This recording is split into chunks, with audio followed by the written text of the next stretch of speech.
Olá, meus amigos, telespectadores aqui do nosso canal Patriota do YouTube, seguidores das nossas páginas O Patriota, do Facebook, do Twitter, também lá do nosso canal Rumble. Todas as nossas redes sociais estão descritas aqui abaixo deste vídeo, tanto no YouTube quanto no Facebook. Um abraço também aos nossos amigos do TikTok. Estamos fazendo mais uma edição de O Patriota Notícias, sempre de olho nas notícias que estão sendo publicadas no Brasil e no mundo, para trazer informação aos nossos telespectadores e seguidores. Parece que, de fato, o Supremo Tribunal Federal está agindo a favor da ditadura petista, mas principalmente ali para consolidar o ativismo judicial. Vamos ler a matéria para entender a questão e, na sequência, vem o nosso comentário. Vamos lá? Está na tela, pessoal. Segundo a publicação da revista Oeste, no seu caderno Brasil, 8 de janeiro, STF recebe denúncia contra mais 250 acusados. Corte formou maioria para tornar réus mais denunciados. A matéria é do dia 7 de maio. Esse vídeo está indo ao ar no dia 8 de maio. Mas a matéria é de 7 de maio e foi publicado agora há pouco, no momento em que nós estamos gravando este vídeo. Vamos ao teor da matéria, a matéria da redação da revista Oeste. Vamos ler a matéria. Com 7 votos a 1, o Supremo Tribunal Federal, STF, formou maioria para receber denúncia contra mais de 250 pessoas acusadas pela Procuradoria-Geral da República de participação dos atos de 8 de janeiro. Além do relator, ministro Alexandre de Moraes, votaram para tornar réus os investigados os ministros Dias Toffoli, Carmen Lúcia, Rosa Weber, Edson Fachin e Gilmar Mendes. Apenas o ministro André Mendonça apresentou um voto divergente. Ainda não votaram Nunes Marques e Luiz Fux. Este foi o terceiro bloco de denúncias já recebidas pelo STF. Nos 2 primeiros conjuntos, envolvendo 300 acusados, o placar foi 8 a 2, com votos contrários ou com ressalvas de Mendonça e de Marques. Assim como nas levas anteriores, Mendonça votou pela rejeição das denúncias contra 200 pessoas acusadas de incitar os atos de 8 de janeiro. Estes investigados foram presos no dia seguinte, no acampamento, em frente ao quartel do Exército em Brasília. Para ele, não há prova mínima da participação dessas pessoas nos atos de vandalismo. Entretanto, o ministro votou pelo recebimento da denúncia contra os 50 executores, como são chamadas pessoas presas em flagrante nos prédios da Praça dos Três Poderes. O julgamento do terceiro conjunto de denúncias contra envolvidos em atos antidemocráticos começou na última quarta-feira, dia 3, no plenário virtual do STF, e vai até segunda-feira, dia 8 de maio. Na terça-feira, dia 9, mais um bloco com 250 acusados começa a ser julgado pelo STF.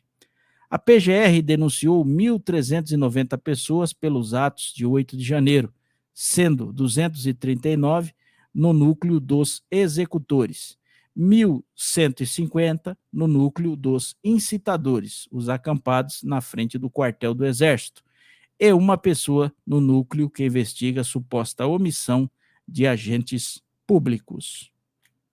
Está aí a matéria da Oeste. Vamos aos comentários.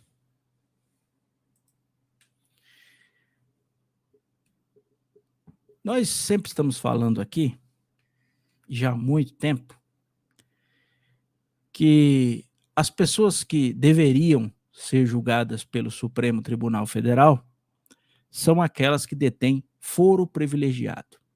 Deputados, senadores, ministros, presidente. O cidadão comum, pelo menos pelo direito que a gente aprende na faculdade, eu aprendi, as pessoas estão aprendendo hoje, o cidadão comum não pode ser julgado pelo Supremo Tribunal Federal. a não ser que ele tenha praticado um crime juntamente com um deputado federal, um senador, um ministro de Estado ou até mesmo com o presidente. E aí, esse cidadão comum seria levado a ser julgado pelo STF por conexão, porque os fatos daquela pessoa que tinha um foro privilegiado, um deputado, senador, é conexo com o cidadão comum, ou seja, praticaram crime juntos, estiveram juntos nos fatos criminosos. Neste caso, sim. É uma confusão tão grande, gente, na cabeça de quem é da área do direito, entender, primeiro, essa questão do Supremo Tribunal Federal fazer inquéritos, sendo que o texto do regimento interno do tribunal é claro ao dizer que o tribunal teria competência para abrir inquéritos, mas por crimes cometidos na sua dependência, nas instalações do prédio ali, interno, de forma interna. Mas a própria corte, evidentemente de forma muito militante, foi provocada através de um partido de esquerda e disse que ela é competente. Quer dizer, a própria corte julga-se competente para abrir inquéritos. Então, nós estamos diante aqui de duas excrescências jurídicas, jamais poderiam ser aceitas. Primeiro, o STF abrir inquéritos. Segundo, o STF julgar pessoas comuns que não têm nenhuma ligação nos fatos com pessoas que têm foro privilegiado. Mas aqui eu quero levantar uma questão muito interessante. A tese de defesa de Luiz Inácio, que acabou sendo recepcionada pelo ministro Luiz Edson Fachin, e que o possibilitou, além de sair da prisão e posteriormente ter os seus processos anulados, foi a tese de que Sérgio Moro não seria competente para julgar as ações e também de que Sérgio Moro era imparcial. Era parcial, aliás, né? Aí eu fico imaginando aqui, será que os advogados dessas pessoas, né, salvo engano aqui 1.390, segundo a matéria, será que estes advogados vão obter êxito ao defender essas 1.390 pessoas, trazendo e comparando, né, os seus argumentos com os mesmos argumentos da defesa de Luiz Inácio, ao dizer que, opa, o meu cliente não poderia ser julgado aqui pelo STF porque ele não possui foro privilegiado, ele não cometeu depredações ou invasões de prédio público, juntamente com um deputado, um senador, um ministro de Estado, até mesmo o presidente da República. Além disso, será que os advogados dessas 1.390 pessoas vão poder alegar com êxito ao dizer, olha, os senhores não podem, primeiro, se declararem competentes para julgar, porque os senhores foram vítimas. As depredações ocorreram também no prédio do STF. Né? Será que eles vão ter a mesma acolhida dos argumentos que a defesa de Luiz Inácio obteve? Porque para vocês que não entendem muito a área jurídica, geralmente um advogado pega um caso semelhante, decidido pelaquele tribunal, pelaquele juiz, e diz, olha, no meu caso, tem que ser aplicado o mesmo julgamento a este caso, porque há coincidência de fatos. E se naquele caso a pessoa teve os processos anulados, neste caso também. Mas, gente, nós não estamos falando mais de direito no Brasil. As decisões, os atos, as condutas dos ministros do STF destruíram o direito brasileiro, destruíram a Constituição, destruíram o poder judiciário, que hoje é extremamente mal visto por conta da atuação das cortes superiores. É evidente que essas pessoas cometeram erros, de fato. O que aconteceu no 8 de janeiro não deveria ter acontecido, não poderia. As manifestações de direita sempre foram manifestações pacíficas, de pessoas de bem, famílias. Mas naquele dia, com certeza, alguma coisa estranha, alguma coisa provocada, levou as pessoas a agir daquela forma, mas, acima de tudo, a falta de segurança, a falta de policiamento foi um dos motivos em que fez aquela manifestação se tornar uma turba que terminou em depredações, enfim, e no final em prisões de pessoas. O argumento aqui do ministro André Mendonça, ele é um argumento extremamente plausível, porque ele cita que as pessoas que estavam no acampamento e quando foram presas somente no acampamento, não havia provas de que essas pessoas estiveram lá na Praça dos Três Poderes, é lógico. Não há provas. Então, por que foram presas? Muito simples.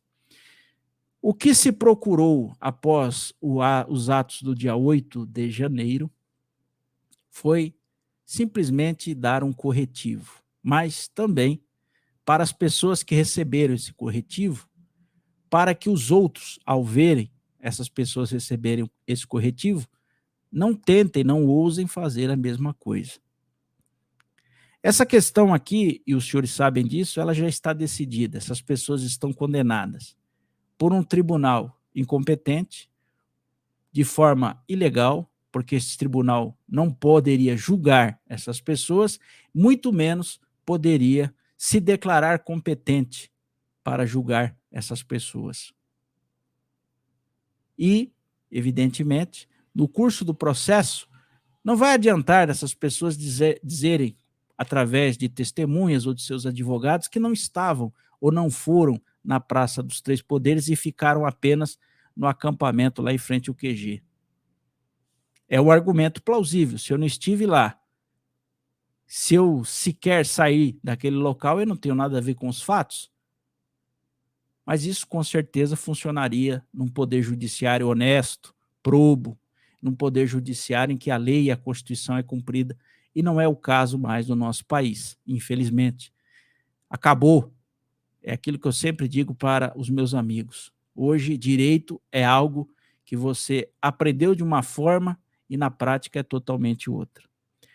O que se espera aqui, meus caros amigos? É muito simples.